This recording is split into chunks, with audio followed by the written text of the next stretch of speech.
एक समय की बात है। घने जंगल के भीतर एक बूढ़ा और कमजोर सियार रहता था। वह कई दिनों से भूखा था, क्योंकि उसके शरीर में शिकार करने की शक्ति न थी। एक दिन जब वह अपनी मान से बाहर निकला तो उसे एक खरगोश दिखा। भूख से बेहाल सियार ने उसे पकड़ने की कोशिश की, लेकिन कुछ ही दूर भागने के बाद वह थककर हांफने लगा। खरगोश तो छूट गया और सियार की हालत और भी खराब हो गई। उसने फिर एक बटेर का पीछा किया, लेकिन यहाँ भी असफलता हाथ लगी। हिरण का पीछा करने का तो वह सपना भी नहीं देख सकता था। भूख से परेशान सियार को कुछ उपाय नहीं सूझ रहा था। तभी उसकी नजर एक दूर की बस्ती पर पड़ी। उसने सोचा, चलो शायद यहाँ कुछ खाने को मिल जाए। वह बस्ती में पहुंच गया। मुर्गी या उसके बच्चों की तलाश में गलियों में घूमने लगा, लेकिन किस्मत फिर से सियार के साथ नहीं थी। कुत्तों का एक झुंड उसे देख भौंकने लगा और उसके पीछे दौड़ पड़ा। सियार बस्ती की गलियों में इधर उधर भागा, अपनी जान बचाने के लिए, लेकिन कुत्ते उसका पीछा नहीं छोड़ रहे थे।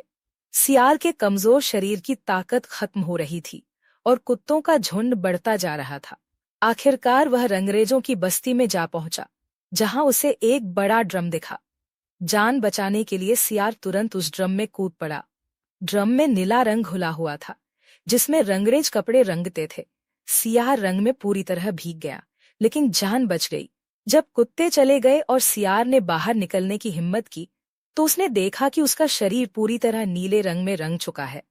अब उसका रंग ऐसा हो गया था जिसे देखकर कोई भी उसे पहचान नहीं सकता था। जंगल में वापस पहुंचकर सियार ने देखा कि उसके नए रूप से सारे जानवर डरने लगे।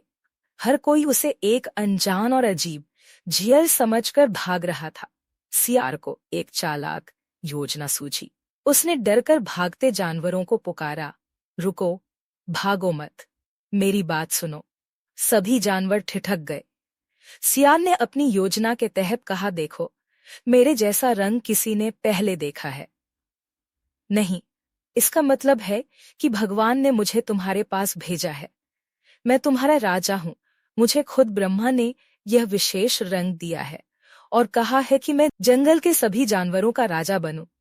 सियार की बातों का जानवरों पर गहरा असर हुआ। उन्होंने सोचा कि यह सचमुच भगवान का भेजा हुआ कोई खास प्राणी है। शेर, बाघ, हिरण सब उसके चरणों में झुक गए और उसे अपना सम्राट मान लिया। सियार अब राजा बन चुका था।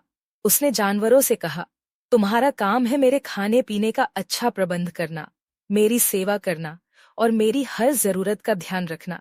जानवरों ने उसकी आज्ञा का पालन करने का वचन दिया। सियार अब रोज शाही भोजन करने लगा और आराम से दिन बिताने लगा। लेकिन एक दिन वह इतना खुश हो गया कि अपनी असलियत भूल गया। उसने अपनी जाति के सियारों की आवाज निकाली। यह सुनकर शेर और बाघ चौंक गए। उन्होंने तुरंत उसकी सच्चाई पहचान ली। बाघ गरजा, अरे, यह तो सियार है, इसने हमें धोखा दिया है। फिर क्या था, शेर और बाघ उस पर झपट पड़े और उसका अंत कर दिया।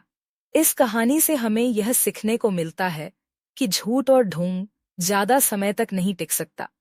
चाहे आप कितनी ही चालाकी से अपने आप को छिपा लें, एक न एक दिन सच्चाई सामने आ ही जाती है।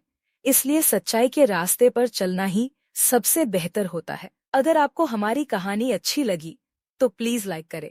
ऐसे ही और मनोरंजक कहानी सुनने के लिए हमारा चैनल को सब्सक्राइब करना मत भूलिए। धन्यवाद।